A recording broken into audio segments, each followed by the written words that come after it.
Hi friends, in this video we'll be going over Figma's text property, how it works, how it doesn't, and I'll show you some use cases. Let's create a text prop. Select the layer, hit the icon. I like the name text. I'm going to create the property. Now I'm going to go to an instance. When you create a text property, you make it easy on people. Instead of having to dig through layer to layer to layer to layer, all I have to do is select the instance and change the copy. And that's one way the text property makes it easy on people. I just showed you how to add a text property. Now let's check out 2 ways to remove them. Number 1, you can grab the master component and you can minus or delete a property. Number 2, you can select on that individual text box, right click, go to property, minus. And those are 2 ways you can get rid of text props. And here's the second big way text props help. I've added a prop to each one of these text boxes. Over here, I'm going to add the same ones. And I'm also going to show you how to break a prop.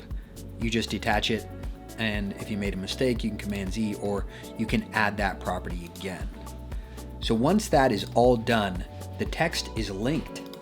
If I move to here and I select this and change my name to Seafoam. So now, if I change this into mobile, the copy stays the same. And if I want to change the copy on mobile, there we go. The copy sticks. No more copy and paste, or no more copy and paste into a text editor to wipe the formatting and then paste it into your mobile.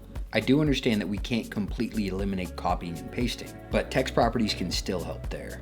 For example, if I wanted to grab this and paste it in the subhead, it's going to take the styling and it's going to take the formatting along with it.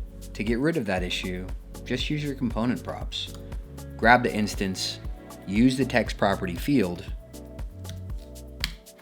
and now the style doesn't go along with it. So we went over how text properties work. Now I'd like to go over how they don't work and how that might impact your design system and how you might build components in the future. We know that we can link the header here to the header here.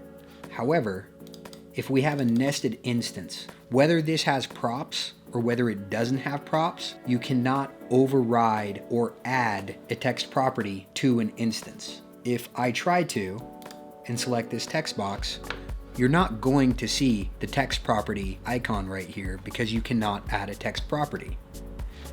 And if I add a text property here, which is the same button, and then I go back to this component where an instance is nested, you can see the text property, but I can't override it.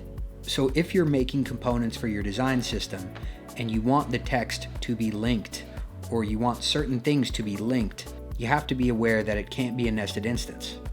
I hope that helps and it gives you some food for thought about how you're going to change your design system or how you're going to create your design system moving forward. Thank you for watching. I hope that gives you a better idea of what text properties can do and how to use them.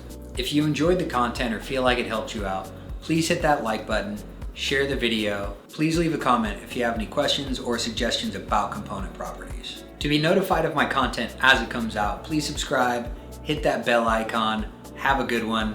Bye friends.